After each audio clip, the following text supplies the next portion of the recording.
a good courage. Listen, if I'm supposed to go out and get my new beginning, I have to be strong and of a good courage. So let's go over what we've done before so far. So far, we found ourselves coming over the hump. We've gotten over that one thing that has made us stall. And now we've also taken our step of faith to cross that Jordan into this new land. But notice something in this new land. It's already preoccupied. Come on. There are already nations in this new land that God promised the Israelites. There are already people settled there, enjoying my paradise. Wow. They're taking up my precious resources. Yes.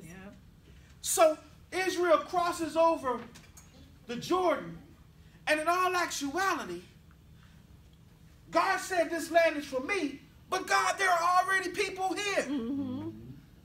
Well, guess what? You got to start fighting for what is yours. You're going to have to move these people out of the way. I've given you this land. I didn't give it to them. But they sure did move on in. But now since they moved on in, I'm going to have to get you to move them out. All right. You got to fight for what God has given you, for what God has prepared for you. You have to fight for your new beginning. Come on here. So now, we've gotten over the hump. We've taken our step of faith. And we've crossed the Jordan. Now, when I look back after I crossed that Jordan, it is literally too late to turn around now. Because that means I got to cross that Jordan again. It is literally too late to turn back around. We are in way too deep now to turn around. We've gone all the way past the point of no return. So now we have no choice but to go ahead and see what the end gonna be. We have no choice but to ride it until the wheels fall off. We have to see what God is going to do. But one thing we can take into consideration is in verse 1 through 5, he said that he would never leave us. That's right. Nor forsake us. That's right. So the one thing that we can take into this new land, into our fight for our new beginning, is that God is going to always be there. But God says it's not going to be easy. He says it's not going to be easy. So you got to be strong and of a good courage. I was at a men's conference yesterday, and in this men's conference, the guy, he did an analogy, and I thought it was so great. But I have to take you here first. The reason why it's so hard to go fight for your new beginning, the reason why it's so hard that there's such a big fight to get to your new beginning is because you've got to overcome whatever you had in your past. You're right, Pastor. The one thing that stops us from getting our new beginning is our past. That's right. So the man said yesterday in the conference, he said he was driving his car and his daughter was in the car, and his daughter said, "Daddy, you got a big old window in front of you, and you got this little bitty mirror up there too, and there's a little mirror up there, and there's a big window. So what are they for?" And he said, "Well, baby, the little mirror is for what I can see behind me. It's to see what's behind me. But the big mirror is what I need to see that's in front of me.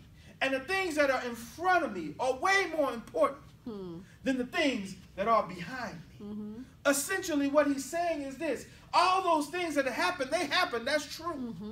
But in trying to get to your new beginning, those things are your past. Yes. They're not as important as what's ahead of you now. Yes. The Israelites had a whole lot of struggles in the past. Yes. But now we've crossed over the Jordan. And now we're in a new land with new priorities, with new blessings and new promises. And now all of a sudden, whatever's in front of us is way more important than what's behind us. That's right. So God says to them, when you cross over, after they crossed over, the first thing God says is, be strong and of a good courage. Yes. The word strong in the text is not referring to our physical strength, but rather to be able to sustain, to hold, or to withstand. God doesn't want your physical strength. To be honest, you ain't strong enough. That's right. He wants you to rely on his physical strength. He wants you to simply be able to stand. Yes. He wants your strength to be in your sustaining power. In other words, I want you to go into that land and I don't want you to budge. I want you to go into that land, and when I say take that one, you take it. When I say go to war with that one, you go to war with that one. Yes. And you don't run from nobody. All right. But you stand. God is telling Joshua to overpower anyone. Wow. He's not telling them to overpower anyone with his physical brute strength. But he's telling Joshua that he will need sustaining strength. He's telling him that he will need the kind of strength to be able to stand when people come against him. He said he needs that strength to be able to stand when all of Israel, the children of Israel, are grumbling and complaining because they're not getting everything that they want right now. He's saying, I need you to be strong and have sustaining strength in what I'm telling you when everything else seems to be falling around you, crumbling beneath your feet. Yes. He says, I want you to have strength to stand no matter what. You have to be able to hold on.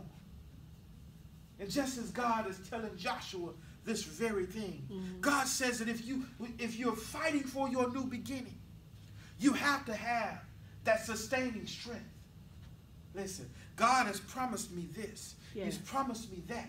And in order for me to get it, I got to fight for it. But there are times when I'm going to get knocked down a little bit. And if I just continue to say, oh, well, I got knocked down, I guess I'm not supposed to get it, I'm never going to make it to that new beginning. You're on it, Pastor. But if I get back up and say, you knocked me down once, but then you're going to have to keep on knocking me down. Either you're going to keep on knocking me down, or I'm going to get where I'm trying to go. Amen. There's this show called 100. Y'all ever seen this show? What is it? It must just be me. What is it? My wife say I watch crazy stuff. The 100.